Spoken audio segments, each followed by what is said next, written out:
Hello everyone, so welcome to a new episode of Refined Theorycrafting. Before we start, yes I know the legendary banner is out, yes I know I have to work on a video on that one, I also have to work out on the New Year's banner review as well, which, gotta say, Guntra being drawn by my favorite artist gave me a lot of joy, but I already had that video in the work before we had this bombshell of a spoiler, I guess you could call it, dropped on us, so yeah, in hindsight I should have probably waited to work on that video, but, I mean, Now, here's a thing before also I start. Usually I cover 4 characters. This time I have 7. You see, I don't know, I was just having so much fun designing shit, so I continued. So here I am. First off is gonna be Seth, and by extension another character, as obvious as the name is going to imply, which is also Leif. It's kind of funny too, because at base, I was just making a weapon for Seth, then I'm like, I could go Lightbrand or Rune Sword, because what I wanted to give him was basically a sorcery blade effect. So I wanted to have something that hits magic or cast magic that's a sword. Lightbrand is a good example, but Rune Sword is also one, so if you're more comfortable with Rune Sword being the weapon, go for it. That's just as fine, which is also kind of funny because you see that cipher art, it kind of does look like like the sword in question, the Rune Sword. And it's the same sword that he used in his attacking art, I believe, in FEH, so could work pretty well. So, because it's a sword that's already magical to begin with, I figured, well, you don't really need a mage, but I do need a condition. So, I went for a different approach. Also, this was done before the merge correction thing was released. So, yeah, I was expecting attack minus to be helpful here. It's not, unless you're unmerged, which kind of defeats the point. But still, 52 attack at plus 10 is still kind of shaky, and can give him an edge against armored unit, which is the goal of this weapon. Also, I would have changed the icon, so instead of a tome it would have been a sword with the sorcery blade stuff in the background, but IDCSAO right now is sick, and he's been the one helping me with that kind of thing, so I just didn't want to butter the guy, so sorry about that. But yeah, essentially what the weapon does is if there's cavalry or infantry ally, he gets +3 in all stats. Now you might be wondering already, why do you give stat increase to a unit that needs to, especially in attack, that needs to have lower attack than the enemy? My friend, let me show you what at start of combat, what this clause means. It is also present on Cliff's weapon Segita. It does not give a shit about outside buffs. Buffs that only happens during combat are not present here. So Brazen, Bonds, this weapon, like the base effect, drives, all of that, none of that is taken into consideration. That's pretty neat. I actually do like this because that means I can actually add more to his attack. Slap a few drive attack. Gold Cavalry is really good with this weapon. You can really use him pretty well also with Ephraim, legendary Ephraim, or hell, even base Ephraim at this point. Which is the whole point. I wanted him to be working as a unit that would be around his lieges. I'm not sure if that's the right word. aka Ephraim and Erica, and protect them. So, that's essentially the team I went with. Now, Leif obviously has the same weapon. Not much to say here. It would just be the same weapon. Now, it's funny because at the same time, the base effect and the second effect makes sense as well, because Light Brand is basically just that. It's magic at long range and it's melee at close range, so it makes sense. Also, Shining Bow have the same effect as Light Brand, and Shining Bow, I believe, was basically adaptive damage, or just a bow that hits magic. So I feel like it kind of makes sense here. As for the base effect, obviously there's not many infantry that really works with him, because genealogy is all calves. His parents are calves, Finn is a calf, Nana is a calf, but still. It does fit one of the effects, so I feel like it was fitting enough. Next up, let's move on to Deirdre and Julia. Which is funny. You'd think that I designed this after Deirdre and Julia were revealed. No, I didn't. I actually didn't. I designed this weapon. Actually, you can just go on my Twitch if you're curious. But essentially, I designed Deirdre and Julia by extension. I designed Seliph, and I said no to designing Tel'Tew, even though I wanted, because Tel'Tew has too much potential right now. She's too good for this meta. You could make her weapon a cooldown -1 weapon with Wrath added to it, and it would make sense thematically. But that's too strong. That actually makes her better than Ishtar. So I'm like, I'd rather wait. Or if she gets a refine, Ishtar needs a refine as well.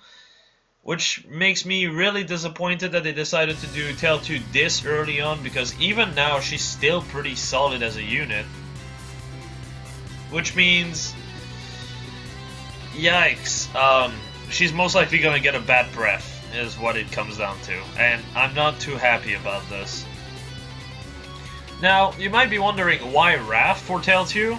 I know I'm going on a tangent right now, but why Wrath? She's the first character to use Wrath in the entire series. Her not having Wrath on a weapon is like Ira not having Astra in her kit. It doesn't make sense.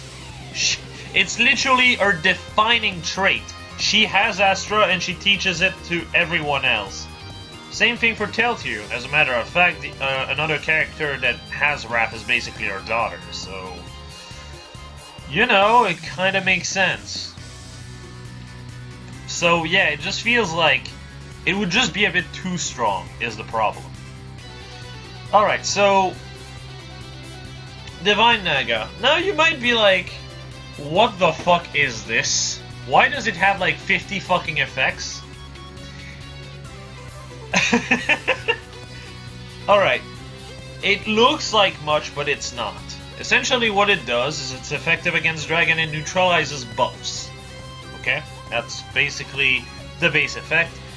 And it also negates in-combat buffs, such as drive, spurs, and fortress styles. I made sure to include that because fortress styles are a fucking nightmare for Deirdre and Julia. They actually struggle killing blue dragons that are on death tile. And I know what a few people will say, get them off the tile! It's not always this easy. There are two maps in particular that getting a dragon off a tile is actually really difficult.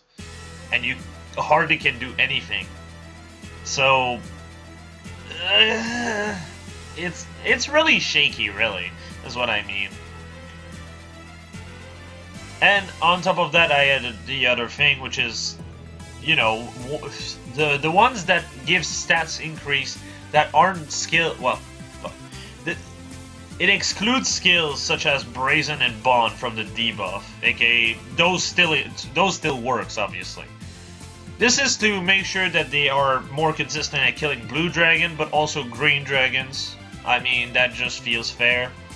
It's not Dragon Breaker, so red dragons can still take a hit and then not one shot, but two hit her, because obviously the refine removes adaptive damage, which is obviously needed and actually something IS did. I'm going to explain what I mean by that after I'm done with talking with Deirdre and Julia. Essentially, there are going to be more or less the same, except Deirdre will be better with ploys and has less attack, so you can probably rest ploy a bit better. And be more consistent. As for the refine, it's literally Mystic Boost. I feel like if it's just, oh, disable foe skill that calculates damage using the lower foe's def or res, it's not enough. It's not enough. The other two effects are nice. They are not amazing, but they are nice. The point of me giving Mystic Boost is so you can actually run Fury, which increases your speed, which increases your attack, and also your res against, you know, dragons. And defense is still useful against DC units, so you can at least take a hit. So say I have Fury here, I have 55 bulk. If I have attack ploy, that's basically 60 bulk. It's not enough to tank all armored units, of course, but at least blue ones, if you double them, you should be able to maybe even kill them. Which is nice. It's definitely welcome for the character. Hell, if you don't want to use Fury, you can use something else and you'll have a bit of passive healing, which is definitely welcome. Also kind of makes sense because Naga is kind of the book of God, basically. It should have some healing property. I mean, look at Falchion. So, yeah. Julia is more or less of the same, except she has more attack, of course. And a bit less speed. So she would be more of a one-shot hit nuke, obviously. But the weapon basically remains the same, so I don't think I have to explain this too much. Now, what I meant earlier with what we already know about Naga. Those two tomes. Wow, nullify foe's bonus damage and nullify adaptive damage. Wonder what that sounds like behind Naga. Close/distant counter and nullify adaptive damage. Oh, a second time. It's almost like we have two Naga tomes. Those are codes. Those are stuff added to the code. It does not say exactly what weapon it is. It's just basically coding for a skill that has yet to be introduced. That would be Divine Naga and Naga, I feel like, since both of them are getting a refine at the end of this month, or at the start of the next, rather.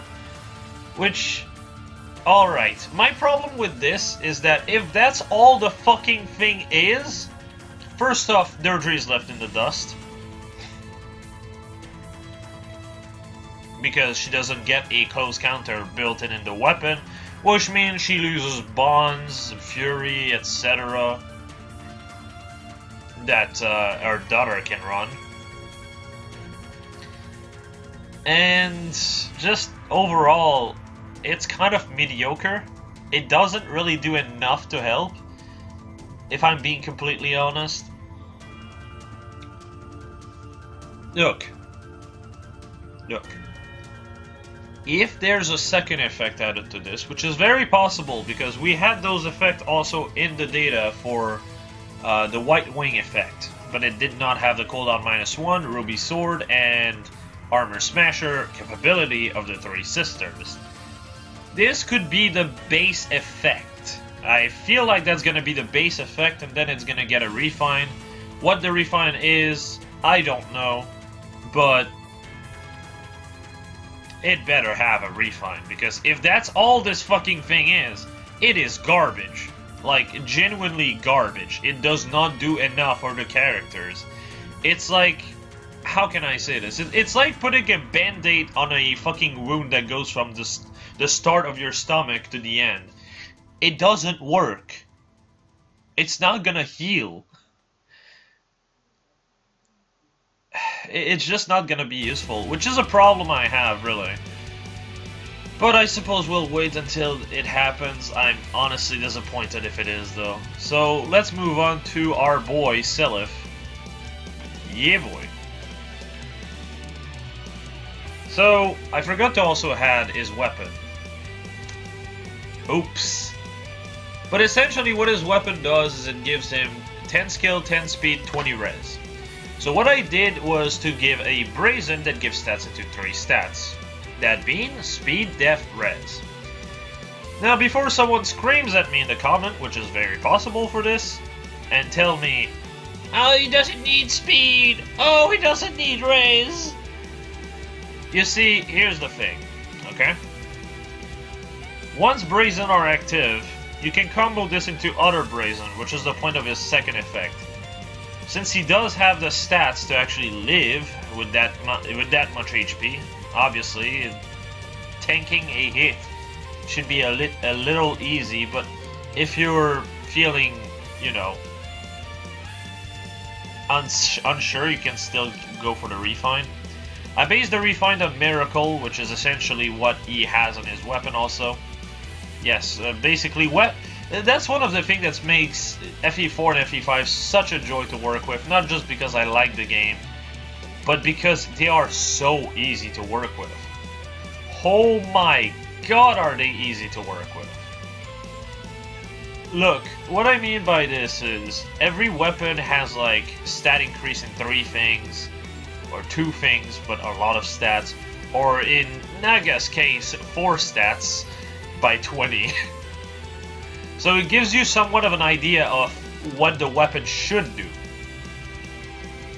Also, the characters themselves have unique skills, and then skills passed down by their parents. It makes it pretty easy for me to make a set for. And yeah, they are broken in their game, so you have to downscale them, but they are much more fun to play with. It's funny though, because the characters I picked for this video were all chosen by people in my chat. People were giving me name of characters I should do, and I did. If you want to be part of the people that gives me characters to talk about, go ahead, just join my Discord. I tend to notify people a day in advance before I work on this kind of video, though I don't tend to tag them until I get in, you know, on Twitch for it. Outside of Saturdays where I actually do stream, and this Saturday is going to be a 7-session stream, so, and a bit more depending on how I feel. But yeah, essentially what you can do with turfing is run Brazen Attack Speed, Brazen Attack Res Seal, Brazen Speed Def Res on the weapon, and you are looking pretty good at that point. You have 64 attack, 39 speed, 35 def, and 34 res. You become a bulk machine is what ends up happening essentially. It is insanely useful. This makes the character so much more workable to work with, but at the same time, the second effect is so that he just doesn't die in one round right away.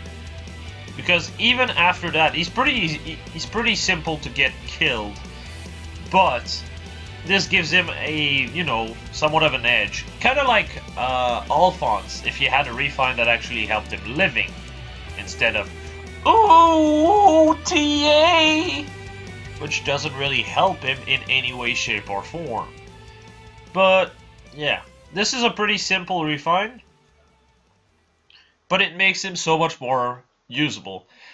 Now, should his dad get the refine? I feel like, while it's good for Seliph, it would be overkill for his dad. I feel like a Divine Turfing itself should get a refine.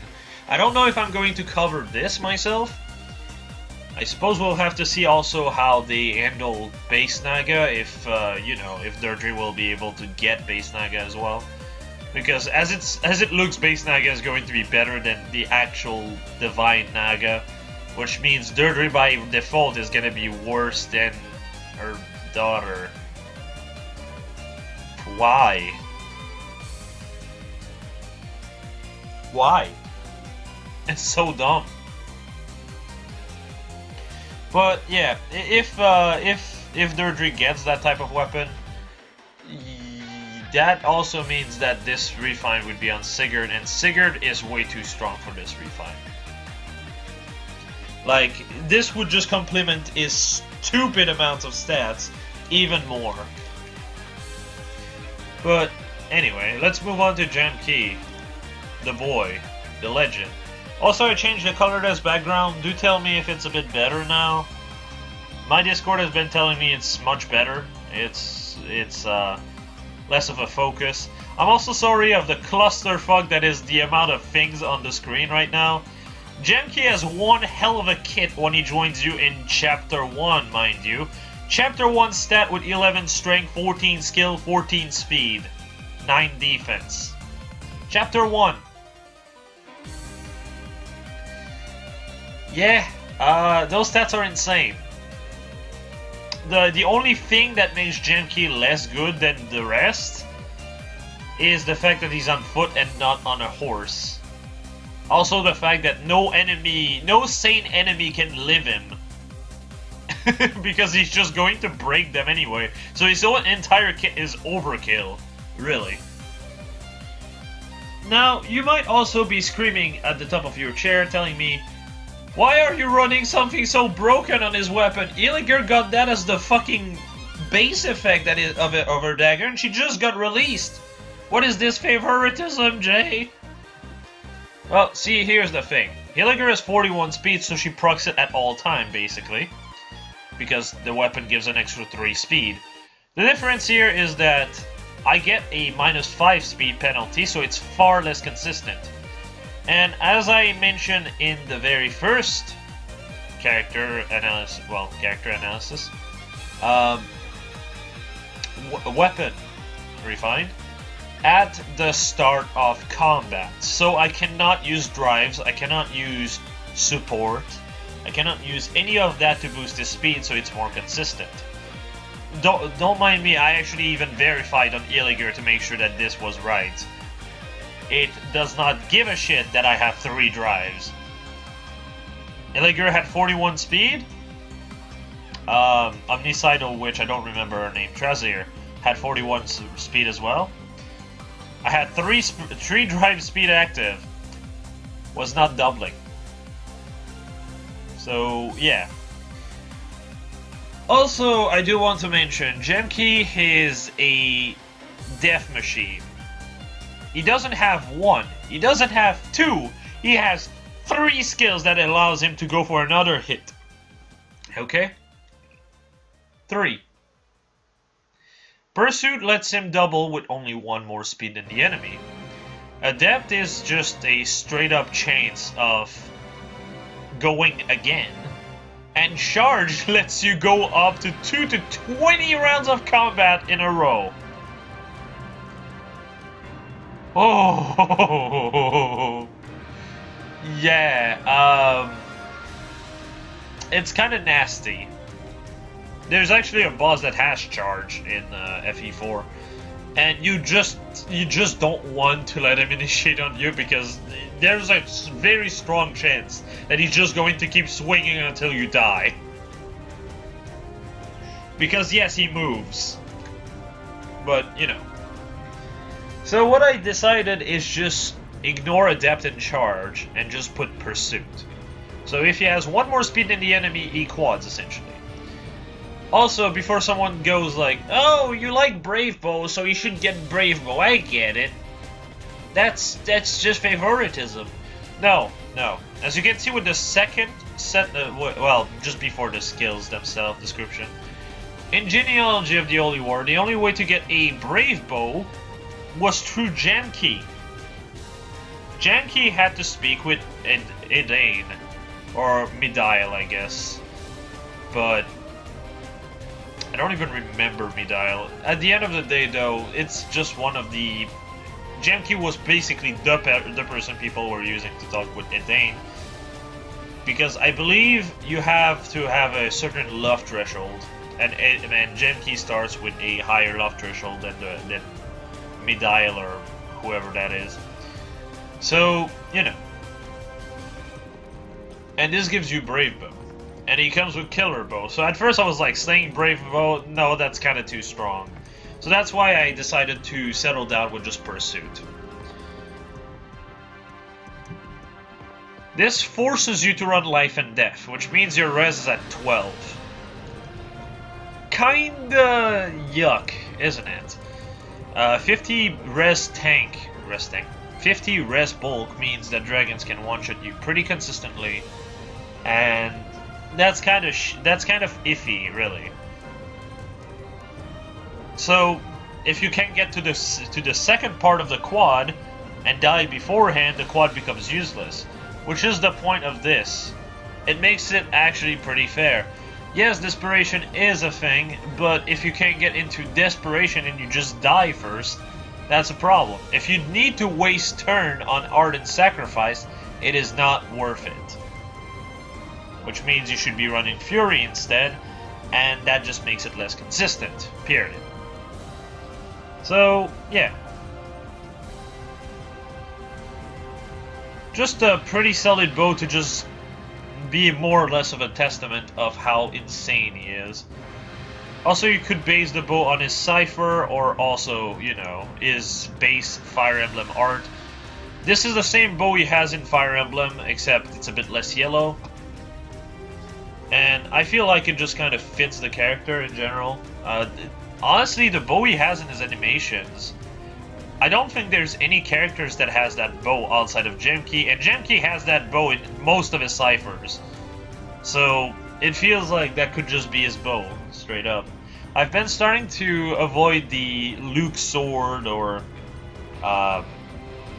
Legion's axe kind of way of naming weapons, because I'm gonna be real with you. I like to give a bit more personality than just X person's lance, but it's also kind of hard to name every weapon, so I'm sorry if not all weapons have this.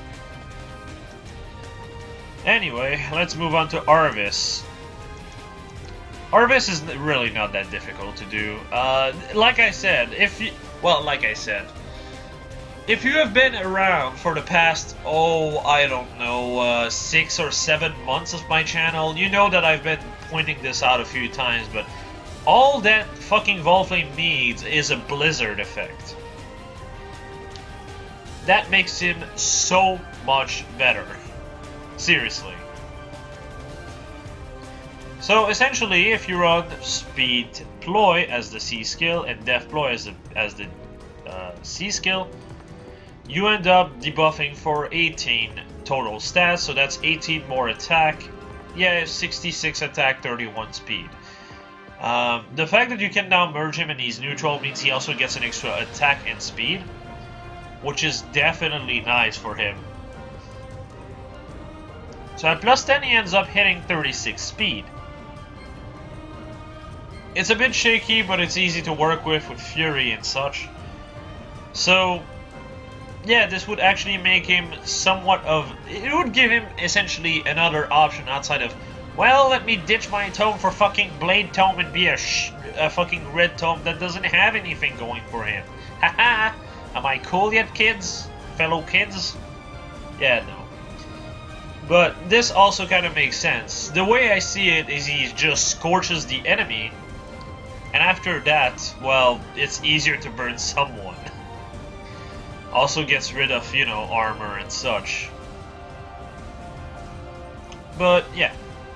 Let's move on to the non-Jugrol character, because yes, I do have some. Fucking Christ. Let's start with Luke.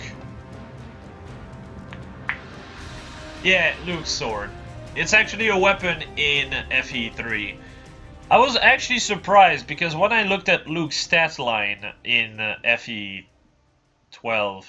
and FE3, he's pretty bad in FE3. I'm gonna be honest with y'all, he's actually garbage worse than Kane, I think. Kane is not in that game, but I mean Kane in FE1 seems like he had more potential. Because if you look at Luke and Roderick side by side, I think Roderick had more attack, speed, and skill. And it's like... Roderick is like the Abel archetype, and Luke is the fucking Kane archetype of that game. Why is he just worse in everything but defense? I think actually they're tied in defense in the remake, but... like... what? FE12 actually did a good job at portraying their cav. One of them has the lowest attack but the highest skill speed. Then you have Luke that has the highest attack but the lowest speed skill. And then you have Roderick in the middle. that's pretty cool and makes every one of them pretty interesting. But also, I do want to say, Luke is the most consistent of the three calves. 60% strength growth. And like, I think 50 in both skill and speed, or around those numbers. Why is he so bad in heroes? Fuck. So what I did with Luke's sword is essentially make it bolt fighter if he's next to cavalry or infantry. Wow, it sounds like I've already used those two types, but the reason why is because of Roderick and Katarina. He's part of the 7th platoon alongside Roderick and Katarina, which are both infantry and cavalry. Could have been also lances and tomes, but I felt like, it's fine as is. So essentially, it's bolt fighter near them because we all know how Luke is. He likes to show off. So if he has someone next to him, he's going to just show off. That's kind of the whole point behind this. It allows him to proc a good deal of special. The cooldown -1 don't hurt either. So if you run something like, Ignis and get a cav or infantry next to him, he can actually just proc it in one round, which makes him pretty threatening. But at the same time, he gets doubled by everything. So, yeah, it's pretty scary. It still gives him more of an interesting niche at the same time, though, than... how can I put it? See it as a more difficult condition than Legendary Erica to pull off. And it can still be blocked out by Wary Fighter pretty easily because 28 speed is kind of shaky. Unless you go speed plus, which kind of makes his weapon not as interesting. But, you know, Wary Fighter blocks him, Swordbreaker blocks him, Great Flame can also break him, and he can also get no follow-up to cancel these. So, as a result, he ends up being fairly balanced, I feel like. And Guard just kind of fucks him over, a special fighter as well. So, yeah. Now let's move to, I think, my favorite refine I designed, which is Gray. Now, usually I put a picture of the character, but I didn't have space, so just like Jamke, I didn't. Astra. Oh boy, Astra. Astra is such a strange weapon, man. Astra in Gaiden is a lance, yet in Echoes it's a sword. What? It's the same game! Huh? I guess they wanted to separate Soul and Astra because both of those are lances in Gaiden. It's also a bow in Awakening, and a skill in most other games. And it's kind of just a skill and a sword in Echoes. So, yeah, as you can see, it has 50% crit. Killing Edge has 25, so I figured, alright, I have to do something with charges, of course. And at the same time, I don't want it to be too broken, so I'm going to be lowering the damage. So, alright. Accelerate special trigger, cooldown count -1. Obviously, that's because of Killing Edge / just the fact that he has so much crit with it.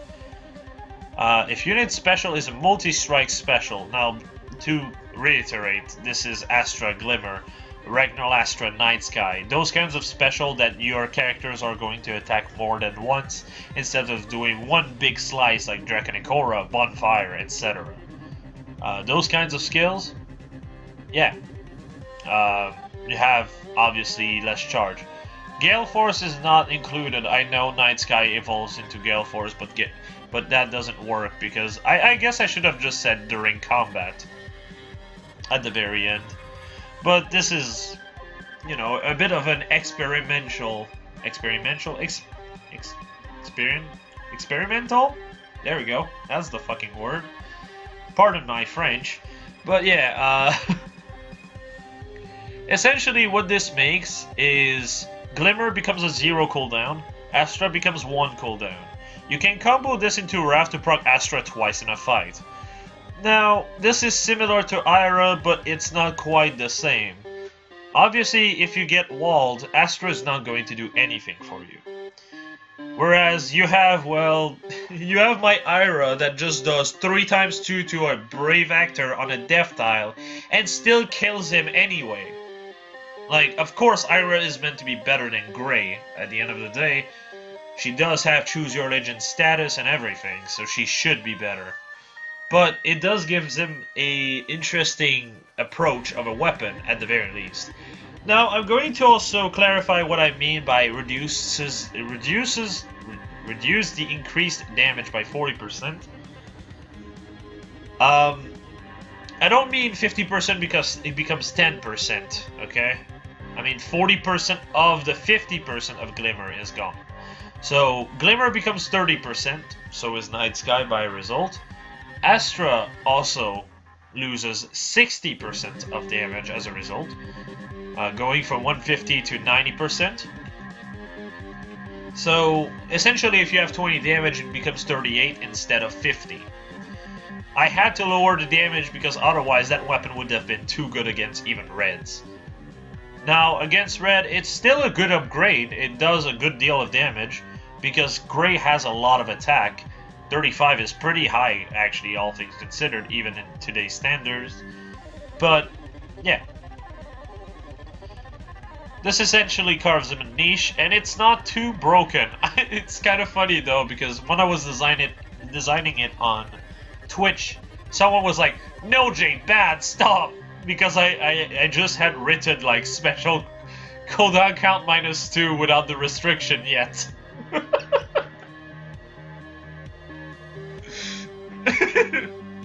But yeah, I suppose that's it for this wave of weapons. I will most likely do more in the future, but like I said, it's going to come down to time. Tomorrow is going, well, tomorrow, it's in what, 9 hours and 30 minutes by this time? It's 12:30 a.m. right now. I'm going to be staying up all day because I fucked up my sleep schedule again.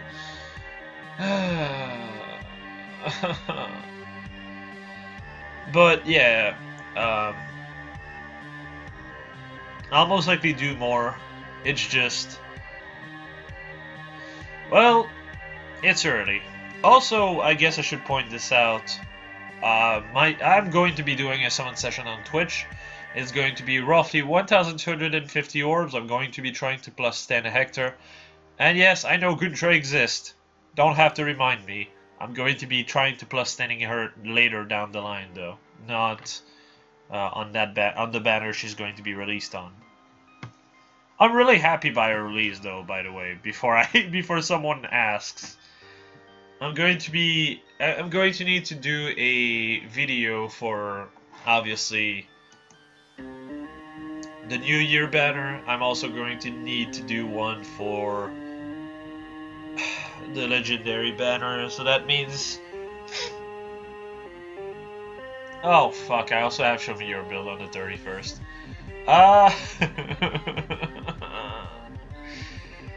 I might try to record the Legendary Azura banner review also today, since I'm going to be staying up all night. And hopefully the New Year banner tomorrow, and then the day after that should be Show Me Your build. So, see y'all later. Sorry I've not been uploading all that much lately, but yeah, see ya.